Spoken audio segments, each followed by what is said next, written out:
မင်္ဂလာပါဆရာတို့ဒီဗီဒီယို lesson က Unit 9ရဲ့ lesson 1ဖြစ်ပါတယ်ဒီ lesson 1ရဲ့ခေါင်းစဉ်က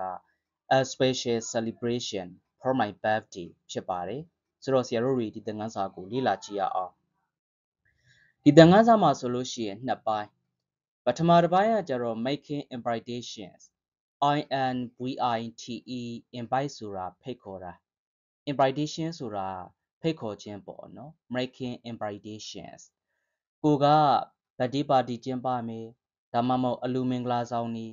နောက်နာမည်ပေးခင်မွန်းတဲ့အခမ်းအနားတွေပေါ်စသဖြင့်ဒီလိုမျိုးအခမ်းအနားတွေရှိတဲ့အခါတငယ်ချင်းတွေကိုဖိတ်မယ်ဦးလေးတော်လေးတွေကိုဖိတ်မယ်ဆွေမျိုးမိတ်တင်ကားတွေကိုဖိတ်မယ်အဲ့ဒီလိုဖိတ်တဲ့အခါမှာဘယ်လိုမျိုးဖိတ်ကြားရမလဲ making invitations ဒါနဲ့ပတ်သက်ပြီးတော့ဖိတ်ကြားပုံဖိတ်ကြားနည်းလေးဆရာတို့တွေလေ့လာရမယ်နောက်တစ်ပိုင်းမှာကျတော့ accepting or declining invitations ဖိတ်ခေါ်တဲ့အခါမှာကိုကဖိတ်တာပဲဖြစ်ဖြစ်ကိုဖိတ်တာပဲဖြစ်ဖြစ်ကိုဖိတ်တဲ့အခါမှာအဲ့ဒီဖိတ်ကြားချက်ကိုလက်ခံမလား accepting invitation ဘယ်လိုမျိုးဒီ invitation တွေကိုလက်ခံရမလဲဘယ်လိုမျိုးလက်ခံတဲ့အခါမှာပြောလို့ရတယ်လဲနောက် declining invitations ကိုဖိတ်တဲ့ဒီ birthday party တွေနော်မွေးနေ့ပွဲတွေအလူမင်္ဂလာဆောင်တွေစသဖြင့်ဒါတွေကိုကိုကညှင်းဆန်မယ်ဆိုလို့ရှိရင်ဘယ်လိုမျိုးညှင်းဆန်လို့ရတယ်လဲဒီအသုံးအနှုန်းလေးတွေကိုဆရာတို့တွေလေ့လာကြည့်မှာဖြစ်ပါတယ်ကဲဟုတ်ပြီအဲ့ဒါဆိုရင်ဒီ lesson 1ဒီ listening and speaking ဘိုင်းဖြစ်ပါတယ်ဒါကြောင့် audio အတန်ဖိုင်လေးတွေဆရာတို့တွေနားထောင်ရမယ်ပြီးတော့ဒါနဲ့ပတ်သက်ပြီးတော့ exercise တွေလုပ်ရမယ်ပြီးတော့ speaking ဘိုင်းအတွက်လေ့ကျင့်ရမယ်ပေါ့နော်ဒါဆိုလို့ရှိရင်ဆရာတို့တွေ number 1ကြည့်ရအောင်သူကဘာလို့ခိုင်းတာလဲဆိုတော့ကျတော့ label each picture with the appropriate event below အောက်မှာဆိုလို့ရှိရင်ပုံလေးတွေပေးထားတယ်၄ပုံပေးထားတယ်အဲ့ဒီ၄ပုံကိုဒီအောက်မှာပေးထားတဲ့ဟာလေးတွေနဲ့ဆရာတို့တွေကပုံနဲ့စာနဲ့တွဲပြရမယ်အဲ့ဒါ label တက်ခိုင်းတယ်လို့ခေါ်တယ်အညွှန်းစာတက်ခိုင်းတာပေါ့နော်အဲ့ဒီတော့ပထမတစ်ကြောင်းကကျတော့ birthday party မွေးနေ့ပွဲကျင်းပတာပါနော် birthday party နောက်တစ်ခုကကျတော့ naming ceremony name ဆိုတာကအမည်ပါသူက birth အနေနဲ့သုံးတဲ့အခါမှာအမည်ပေးတာပေါ့နော် ing ပေါင်းလိုက်တဲ့အခါမှာ naming ceremony ဒါကနာမည်ပေးအမည်ပေးကင်မွန်းတက်မင်္ဂလာဒီလိုမျိုးအဓိပ္ပာယ်နော်ကလေးတွေ9ရက်သားသမီးရက်တရာပြည့်တဲ့အခါနာမည်ပေးမယ်9ရက်ပြည့်တဲ့အခါနာမည်ပေးမယ်ကင်မွန်းတက်မင်္ဂလာနာမည်ပေးကင်မွန်းတက်မင်္ဂလာဆိုပြီးတော့ရှိတယ် naming ceremony အင်္ဂလိပ်လိုသုံးတဲ့အခါဒီလိုမျိုးသုံးတယ်နောက်တစ်ခုကကျတော့ wedding ceremony wedding ceremony ဆိုတာကဒါကဘာလဲဆိုတော့မင်္ဂလာဆောင်ကိုပြောတာမင်္ဂလာအခမ်းပွဲအခမ်းအနားပေါ့နော် wedding ဆိုတာမင်္ဂလာဆောင်တာကိုနောက် homage paying ceremony homage paying ceremony homage paying ဆိုတာပူဇော်တာတက်ကြီးပူဇော်ပွဲပေါ့အာစရိယပူဇော်ပွဲပေါ့နော်ကိုယ့်ထက်ကြီးတဲ့သူတွေကိုဒါပူဇော်တဲ့အခမ်းအနားဖြစ်ပါတယ် homage paying ceremony အာစရိယပူဇော်ပွဲလို့မှတ်လိုက်ပေါ့နော်ကြီးတဲ့သူတွေကိုကြောတဲ့အခမ်းအနားဖြစ်ပါတယ်အဲ့တော့စာသင်ကျောင်းမှာဆိုလို့ရှိရင်အာစရိယပူဇော်ပွဲဆိုပြီးတော့လုပ်တယ်အဲ့ဒါ homage paying ceremony ဆိုပြီးတော့သုံးပါတယ်အဲ့တော့ပြန်ပြောရမယ်ဆိုလို့ရှိရင် birthday party ဒါကမွေးနေ့ပါတီဖြစ်တယ် naming ceremony ဆိုတာကဒါကနာမည်ပေးကင်မွန်းတက်မင်္ဂလာပါ wedding ceremony ဆိုတာမင်္ဂလာအခမ်းပွဲအခမ်းအနားပါ homage paying ceremony ဆိုတာအာစရိယပူဇော်ပွဲအခမ်းအနားဖြစ်ပါတယ် ceremony ဆိုတာကအခမ်းအနားပါ celebration ဆိုတာကျင်းပတာပေါ့နော်ဒီလိုမျိုးအသုံးလေးတွေရှိတယ်ကဲဒါဆိုလို့ရှိရင်ဆရာတို့တွေပုံလေးတွေနဲ့တွဲရအောင်number 1ပုံကိုကြည့်လိုက်ပါဒါဒီမင်္ဂလာဆောင်နေတဲ့ပုံဖြစ်တယ်အဲ့တော့ပုံနဲ့စာနဲ့တွဲတဲ့အခါမှာ number 1ဒီဟောဒီလိုမျိုးလေး wedding ceremony ဒီလိုမျိုးတွဲပြရမယ်ဒါဆိုရင်တော့ number 2ကြည့်ရအောင် number 2ကဘာလုပ်နေရလဲဆိုတော့မွေးနေ့ပွဲကျင်းပနေတာပါအဲ့ဒါကဘာလဲဆိုတော့ birthday party ပါတီကျင်းပနေတာပါတီကျင်းပတယ်ဆိုတာလေအမျိုးမျိုးရှိတယ်နော်အဲ့တော့ဒါကတော့ birthday party ဖြစ်ပါတယ်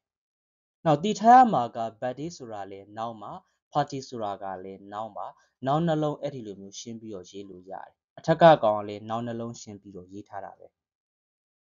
မှတ်ထားမယ်နော်နောက် number 3ကကြတော့ကလေး နာမည်ပေးကင်မွတ်တဲ့အခမ်းအနားနော်မင်္ဂလာပေါ့နော်အဲ့ဒါကျတော့ naming ceremony now number 4ကကျတော့ဆရာသမားတွေကိုဆရာမျက်ဆရာတွေကိုပူဇော်တဲ့အခမ်းအနားမျက်ဆရာအာစရိယပူဇော်ပွဲ homage paying ceremony ဒီလိုမျိုးဆရာတို့တွေကမှန်အောင်တွဲပြရမယ်အဲ့တော့ဒီမှာယူထားတဲ့ပုံလေးတွေကတော့ Google ကရှာထားတယ် dashboard ထဲမှာပါတဲ့ပုံလေးတွေကတော့နည်းနည်းလေးကွဲတယ်ပေါ့နော်ကိစ္စမရှိဘူးအဲ့တော့ဒီအသုံးလေးတွေကိုမှတ်ထားမယ် ceremony အခမ်းအနားဆိုတာက wedding ceremony ရှိတယ်နာမည်ပေးကမွတ်တဲ့မင်္ဂလာအခမ်းအနား naming ceremony ရှိတယ်အာစရိယပူဇော်ပွဲအခမ်းအနား homage paying ceremony ရှိတယ်နောက် birthday party တွေပါတယ်ရှိမယ်ပေါ့နော်ဟုတ်ပြီဒါဆိုလို့ရှိရင်ဆရာတို့တွေဆက်ပြီးတော့ကျတော့ exercise number 2သွားရအောင် number 2ကဘာလို့ခိုင်းတာလဲဆိုတော့ listen to Paul dialogues အောက်မှာ dialogue ၄ခုပေးထားတယ်နားထောင်ကြည့်အဲ့ဒီ dialogue ၄ခုဟာဆိုလို့ရှိရင် event အခုနန်းက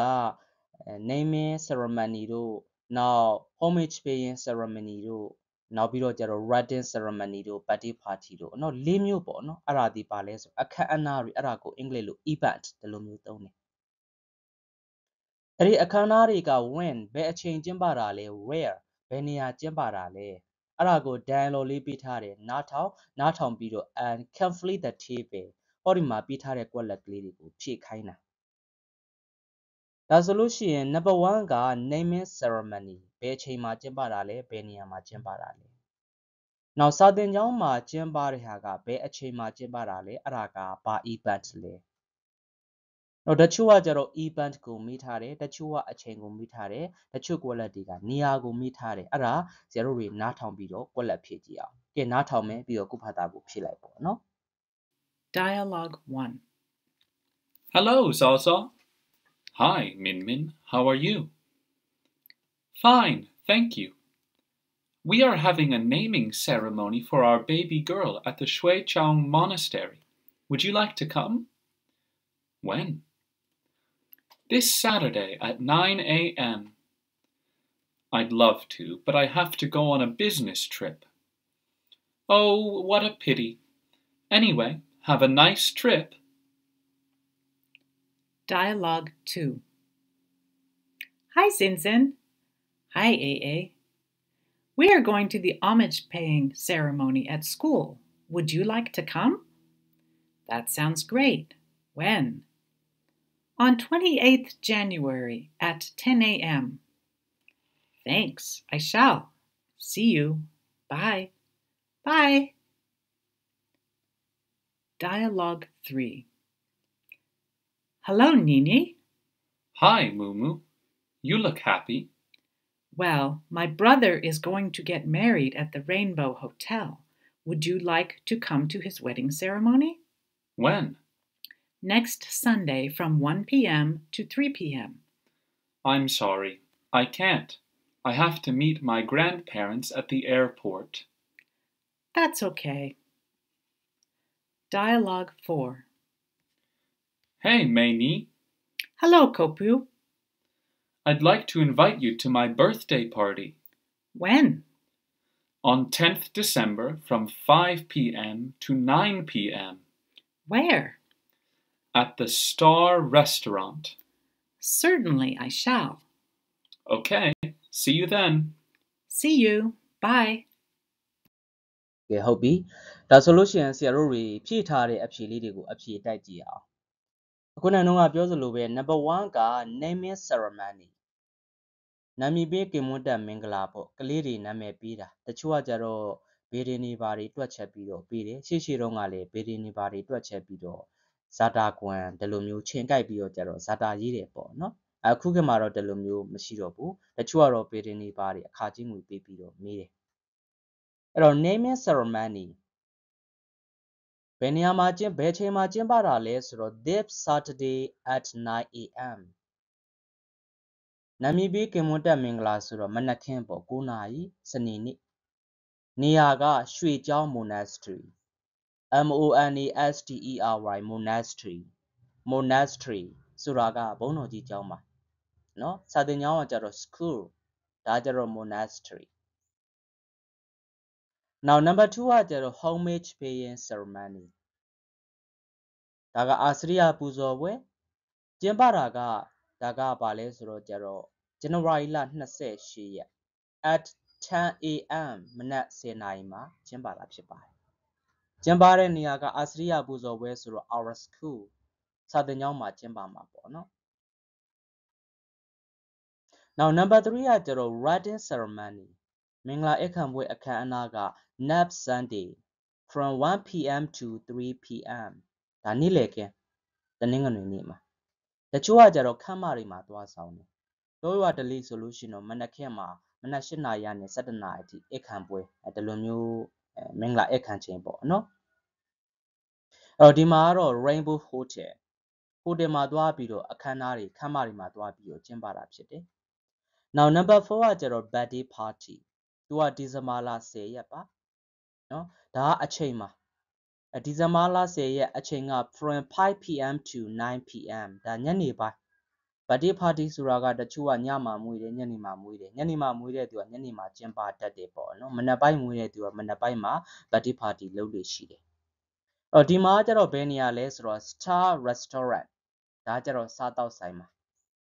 Satao Sainzuro the Chua Jaro. The wedding ceremony do Baru Jaro, Huderi Barima, Kamarima Dwa Chimbare, Badi Baria Jaro, Satao Sani Barima, Barima Dwapio, Jimbali Shiapo, no? Erokoe api, Mamamago, Dimataichidu, Jabare.